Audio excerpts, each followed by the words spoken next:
hard as it wants. Everybody in the venue, make some noise! It's time for Marco Silva versus Arash Ommati in our second top 4 game at the Turin Special Championships. Sinister and Delphox coming out for Arash. It's going to be King Gambit and Gengar for Marco. This is a classic lead for Arash Ommati that we've seen over and over again when he's been on stream, leading out a redirection Pokemon as well as the Sinister. Now, the Sinister is quite important in this board state, not only because it offers that redirection that protects the Mega Delphox against the Shadow Ball and the Gengar, but also the Sucker Punch of the Kowtow Cleave on the King Gambit, but also it's a Ghost-type Pokemon. It can switch out in front of the Shadow Tag ability, and so could be really pivotal if Marco is going for his Perish Trap mode. But this time around is going to be the Incineroar switching in and the Delphox going for its Mega Evolution. It's on its broomstick, it's soaring in the air, and maybe it'll soar Arash through into the finals. Here comes Marco Silva going for their own Mega Evolution. Yes, the Shadow Tag is now in play. The Delphox on Arash's side, trapped in the field.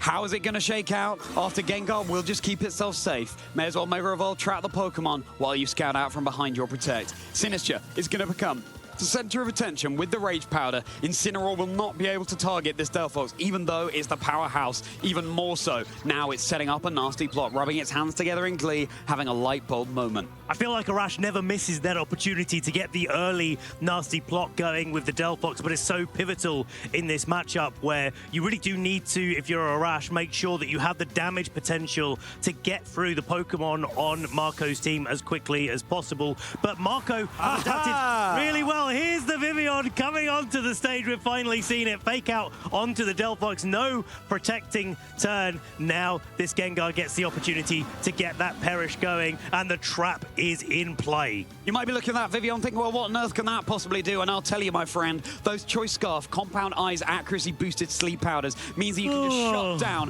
one opponent on the other side of the field. Wakey, wakey, Benny boy. It's the excitement of the semi-finals that we've got here for you. And the Choice Scarf means that the Vivillon is going to be outspeeding most things in the game here. But of course, that's not all it can do. But it must be said, whatever move it locks into, it will have to go for that until it switches back out.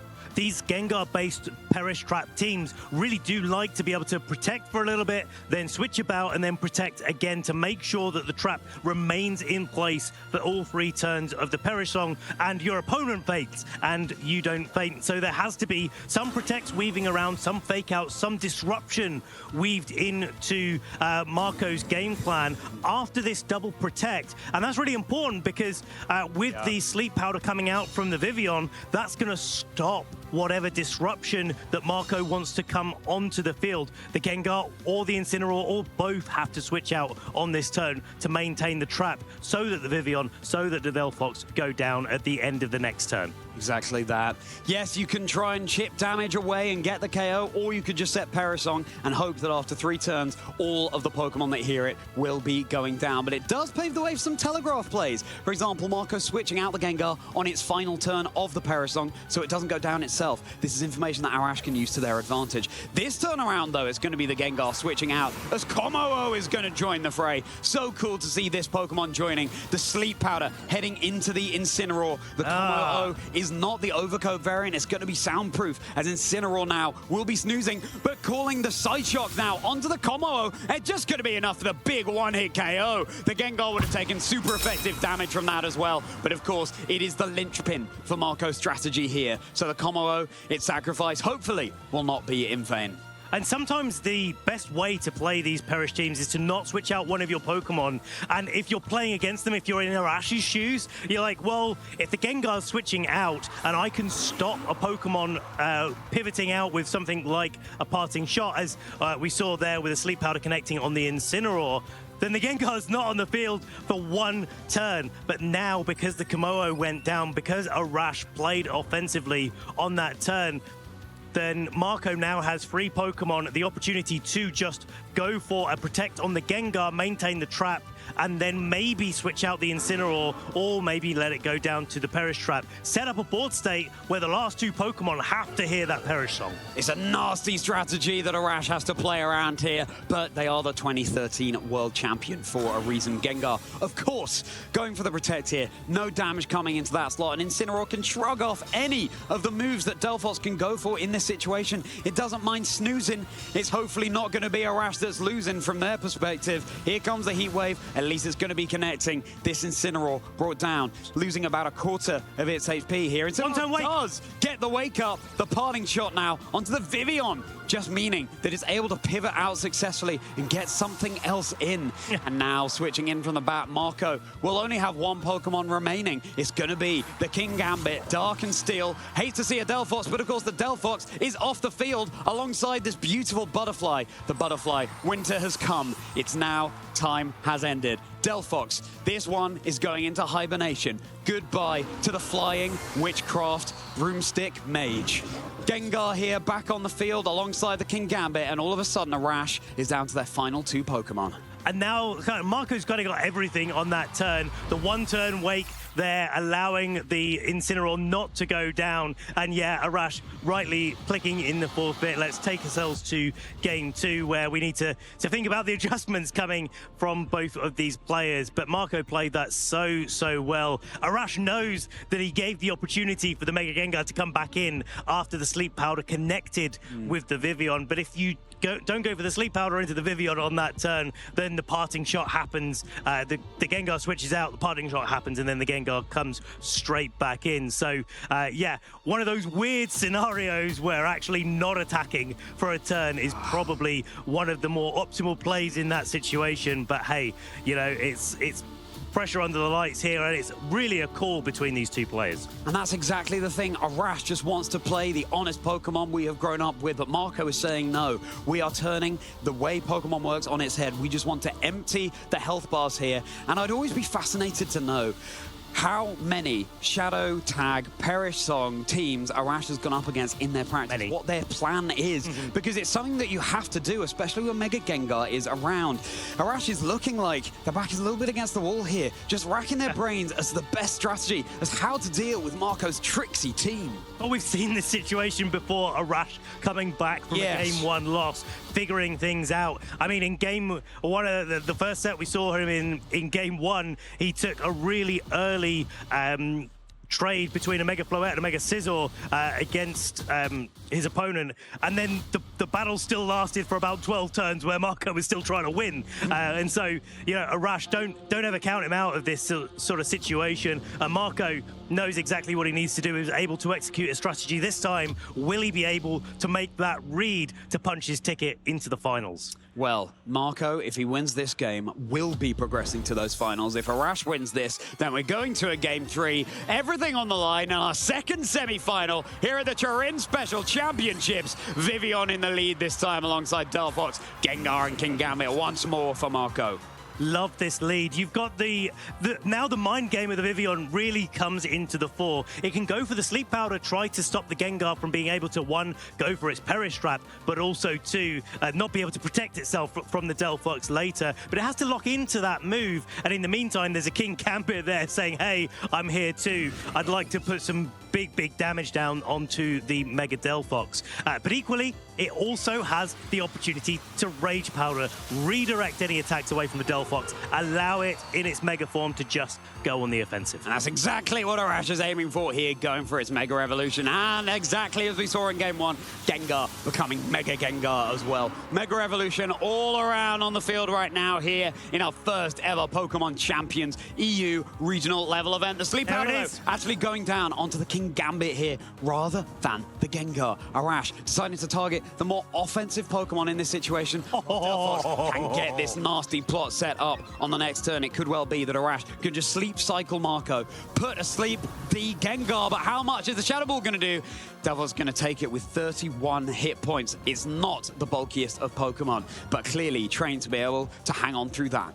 Yeah, now the Heat Wave could be in a position where it could knock out the Mega Gengar at 2+, certainly knocking out the King Gambit if it's able to connect. But most notably, yeah, you switch the King Gambit, into any other Pokemon, you're falling under risk of that Pokemon falling asleep. So Arash really calling out exactly what Marco was going to be going for in that turn one. Not a sucker punch is the critical part of that.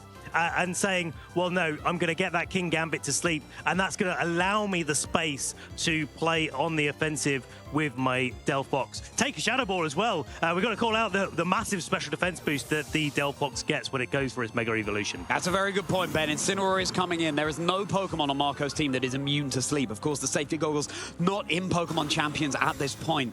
So the Pokemon on Arash's side of the field are trapped in, but he's got it. Have the Perisong, and the Sleep Powder is going to be connecting once more onto the Incineroar. Let's not forget, with the Compound Eyes, it is about 98% accurate, so all the more likely to hit. Incineroar will be dodging the Heat Wave here, but it was the protecting Gengar that Arash would have wanted to hit anyway. Yeah, now there's a little bit of a mind game going on now, because Marco could easily switch the Gengar into the King Gambit to be able to take a Psyshock from the Mega Delphox.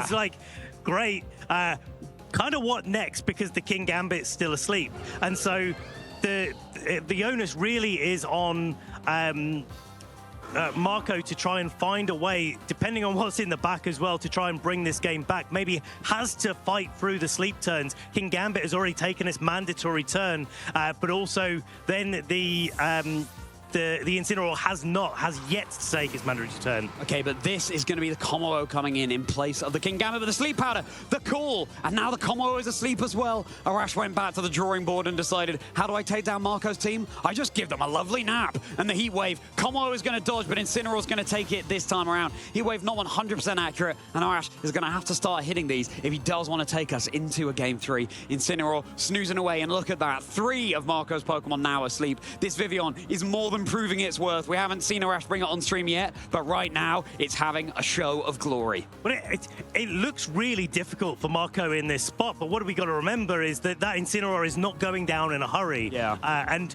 certainly would be able to do the requisite damage to Mega Delphox to be able to knock it out quickly. If the Delphox is going for a Psyshock to be able to knock out that kommo-o, then it's not going for a Heat Wave and not making progress on the Incineroar. Vivillon with the Choice Scarf locked into Sleep Powder as well. So although it looks like Marco's really on the back foot, things could really flip into his favor in the next couple of turns. And it's the Mousehold coming in for Arash here as Delphox keeps itself safe. This is just giving Marco's Pokemon the opportunity to wake up. Kommo-o stays asleep, of course, mandatory. Incineroar will be waking up here at least. The parting shot now onto the Mousehold.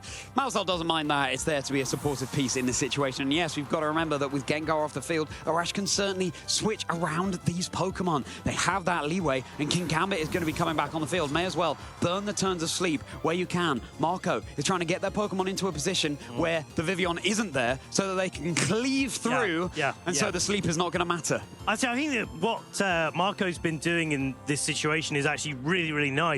Conditioning the 2 Pokemon on the field to make the Delphox have to choose which offensive move that it comes in, predicting what that move is and switching the appropriate Pokemon in. Absolutely that. And switching in is exactly what Marco goes for here with this Incineroar, the Follow Me Mousehold, the center of attention. This mouse family looking oh so sweet on the field, but it can be a menace. Going for the Side Shock, but of course the Incineroar totally immune to that. Really good call there from Marco. King Gambit stays asleep, but it could well wake up on the next turn. The thing is that at some point Marco needs to deal with this Mousehold, and I suspect there might be a Sinistcha or at least Incineroar in the back for Arash, at least one of the supportive pieces. There's at least 2 redirectors that we know of in this game, and right? So at some point, Marco has to go a little bit on the offensive, find a place that they can get maybe a fake out or fake out the Delphox, and then the King Gambit tries to knock out this Mousehold in one. But that's so difficult to come by because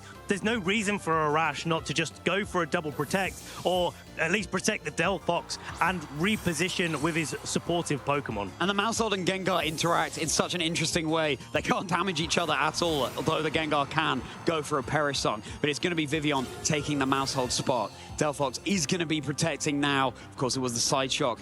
Not effective. Into the Incineroar on the last turn. King Gambit is waking up and it's able to get this Swords Dance off. Marco sees the nasty plot and says, I want to match that special damage with physical damage here. This Delphox has been sat on the field at 31 HP for multiple turns now. It just goes to show, again, that a sliver of HP, infinitely more than zero, and applying the pressure. This is exactly how this team is meant to operate, and Arash is playing this so well in this game. Always having the piece next to Delphox that he needs to make sure that he's not taking any damage on this turn. And I think targeting down the Pokemon that can do the spread damage is a really nice way to be able to keep the pressure on there. There's the Rage Powder from the Vivian, and we'll have to see if it's the Psyshock into that kommo-o, if it wakes up. It is the Psyshock, and it's not staying asleep right now. Is going to be the KO here, so we're not even going to get the chance to see if the kommo-o wakes up. The one-hit KO, and that dragon is roaring all the way back to Alola. Now the Kowtow Cleave in this Vivian is great support, but it's not the bulkiest. I mean, you can tell that frail, beautiful butterfly, unfortunately now has been felled. So that's a KO apiece on both Marco and Arash's teams. But this Delphox is still here, and the redirection of Vivian no longer there, but the Mousehole can come in and go for those follow me's. I feel like the main out here for Marco is just a Heat Wave miss on the King Gambit so that you can knock out that second redirecting Pokemon and then land a Sucker Punch, or try to land a Sucker Punch into it.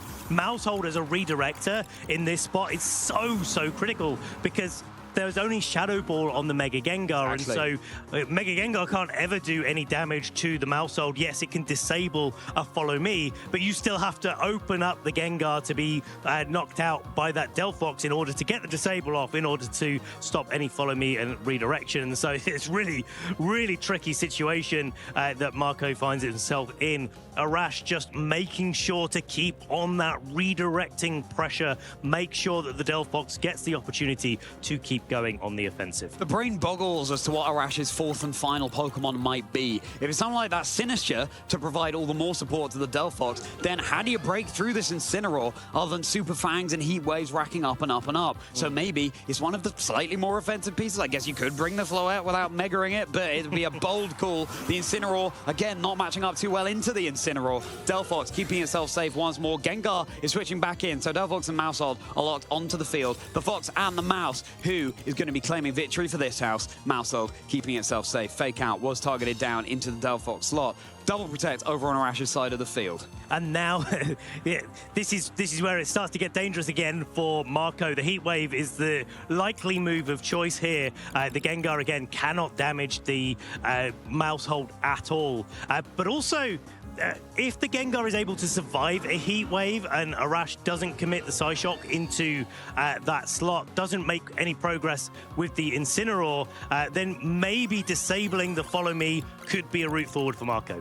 Well, Follow Me is exactly what Mousehole's locked into here. The Psyshock this time, it's going to go into this Mega Gengar, and it is down. The linchpin for Marco in Game 1 is down and out of contention. It's running back to its Spooky Spectres as the parting shot enables Incineroar to pivot out here as well. Arash, now that Gengar is done, is looking like a pretty mighty position, and the towel is thrown in. Arash is the winner of Game 2. You love to see it, trainers. Our second semi-final in Turin, and we're going to a Game 3. Yeah, really tight set between these two trainers. Whether or not they've played before, I think this one's going to be going down in the books as one that they'll remember for quite a long time, because it's so intense between the two of them.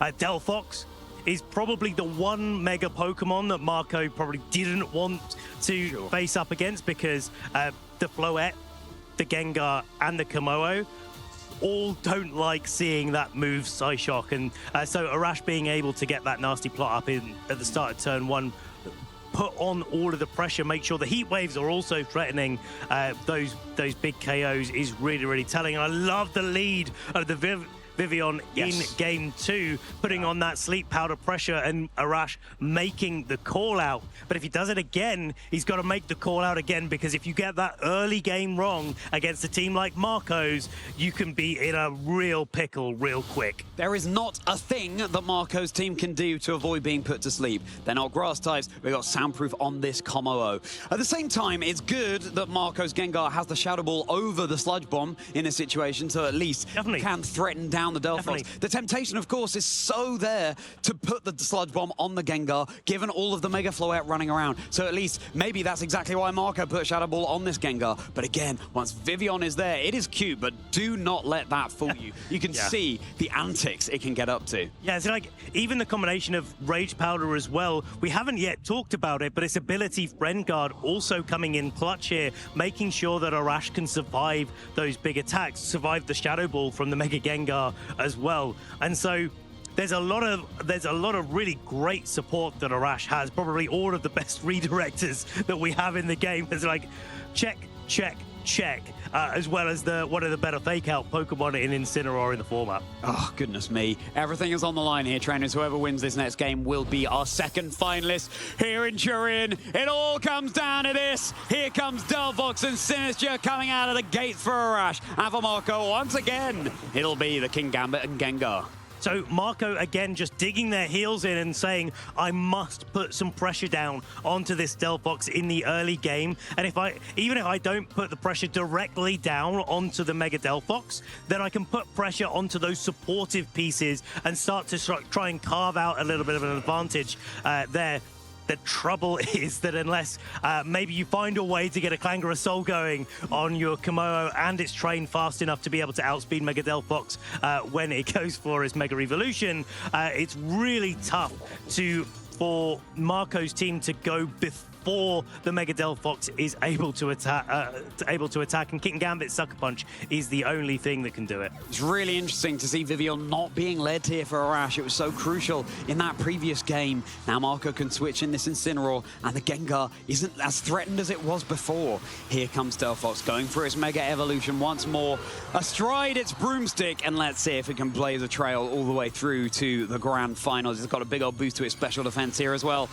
It's a tale as old as time. We've seen it turn one of all three of these games, both the Delphox and the Gengar going for their Mega Evolution. Now, the Gengar is just going to be scouting out. This is a play that we've seen Marco do time and time again, going for the Protect. Rage Powder, Sinister, the center of attention. Do we by any chance have a nasty plot coming out onto this Mega Delphox? Something that Arash has done many times. We certainly do. It's a Pokemon that sat on the field for so much of Game 2, and Arash is hoping that the same can be said of Game 3. But this is like what happened in Game 1, right? Marco was able to get the trap going, get the fake out on the board at the right time to make sure that this Mega Gengar was able to click the Perish Trap button. And yes, even if the Mega Delphox is not necessarily going to be going down to a Shadow Ball, unless Arash decides to try and go on the offensive and a fake out and a Shadow Ball goes into that slot when there's not a Pokemon with Friend Guard on the field next to it. If that Sinister stays around, it's not, but if it did,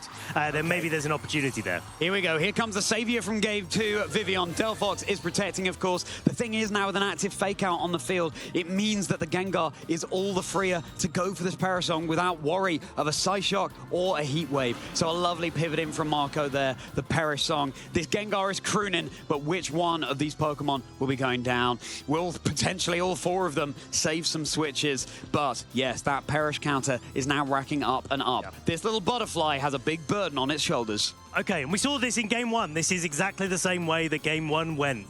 And so the next turn, we're likely to see Marco go for the double protect. Just wait down that Perish Song counter. It's the turn after that where all of the action happens. That is where this game is going to be decided. Does Marco get the opportunity to keep the trap on the board in turn 2? Does he switch it out? Does he not switch it out? Thinking that maybe this time round Arash is not going to play on the offensive, not going to try and take a KO, get a Sleep Powder on the Incineroar, and then, oh wait, Gengar wasn't friend, just protect again. Incineroar will be switching out and coming in its place. This time, here comes that King Gambit. If this Delphox did go for a Heat Wave, then that King Gambit is in for a rude awakening.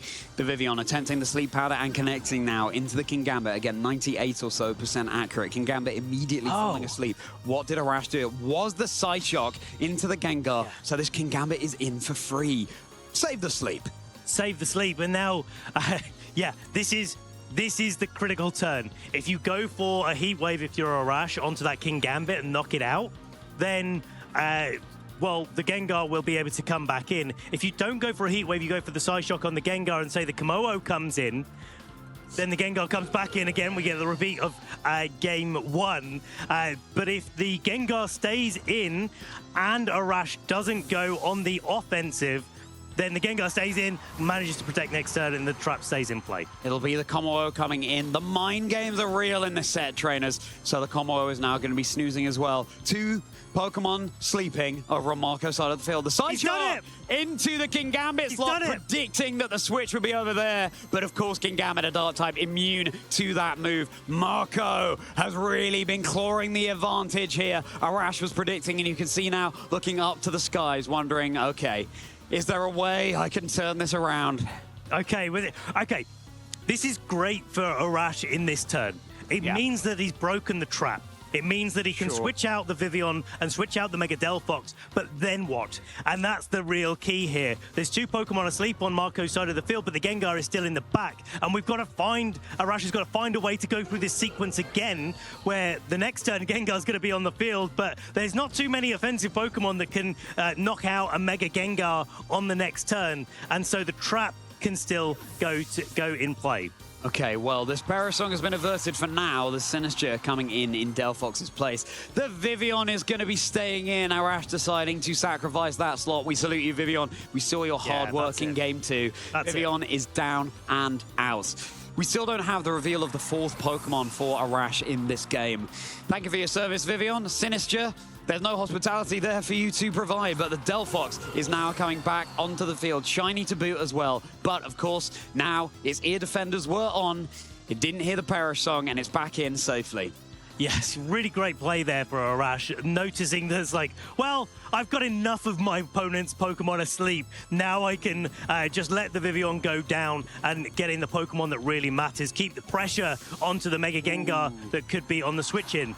Okay, it's not the Gengar, it's going to be the Incineroar. I was going to say, do you make a massive read and Psyshock that slot, just in case it's going to be the Gengar coming in. That slot. Could still happen. Where has Arash Psyshocked? If that has been the move they have clicked, have they gone for a safer Heat Wave? The Rage Powder Sinistcha is now the center of attention. This is going to be huge. Nasty block, though, from Delphox, meaning that it can get back set up. Okay, so special attack is now at +2. Of course, it lost that boost once it switched out before. Do we now have a tale as old as time, a deja vu, and Gengar once more going for a Parasong? Yeah, that's right. Well, Gengar's not in a position to really get the Parasong going very easily on this turn. I mean, there is the fake out from the Incineroar, but again, we find our position like we did in the start of this game, like in the start of game 1, but this time round, the switch-ins are asleep.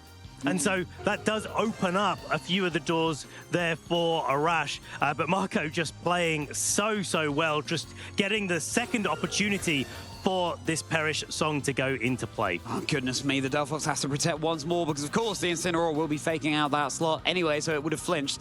Gengar is indeed going for its Perish Song. Let's not forget, the Sinistcha is immune to that. It can switch out being a Ghost type, and we'd have to reveal Arash's 4th Pokemon. Magigotcha is good for a little bit of chip here. Potentially, there's a burn on the Gengar and puts it on a timer, but looks like that's not going to happen. So, Delphox, everyone on the field, their Perish count now down to 3. We've only got a few more turns to play with. The Sinistcha being a Ghost type is actually really critical here because one of the downsides of this sequence of events that we've had is that Arash doesn't have the opportunity to switch out to both of his Pokemon if he manages to break the trap. Only the Sinistcha can switch out, and then if he manages to break the trap on the next turn after any protective turns from Marco, then he would be able to have to find the last Pokemon to be able to switch in, get the Delphox out of there again. But if he sacrifices another Pokemon to break the second trap, then he won't be able to switch ever again. Exactly that.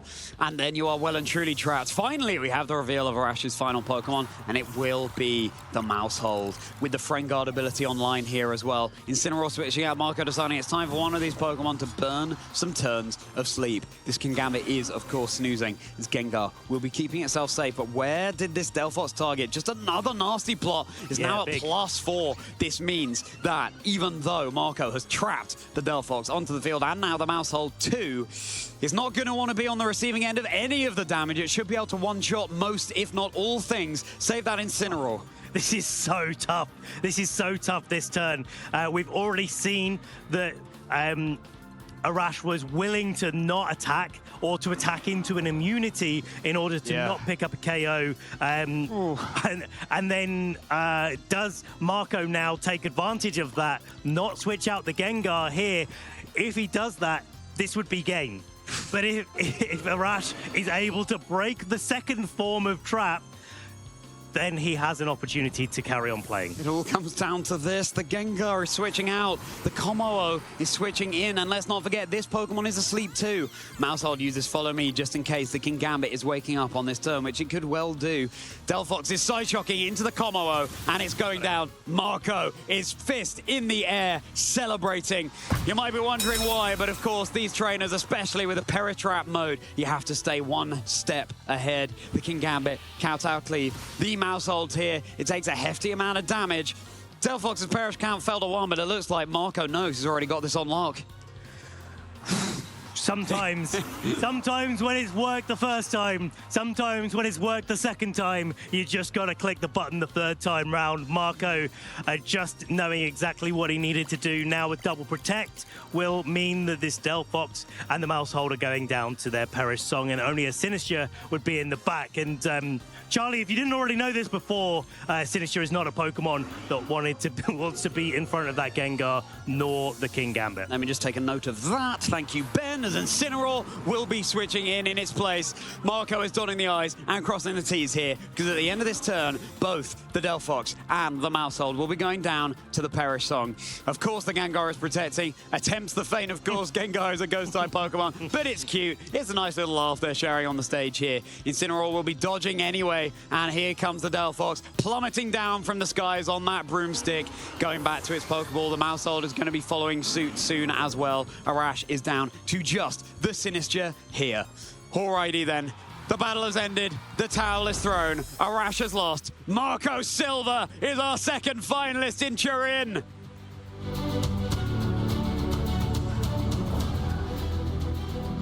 Congratulations, Marco Silva. You've proved yet again why you are one of the best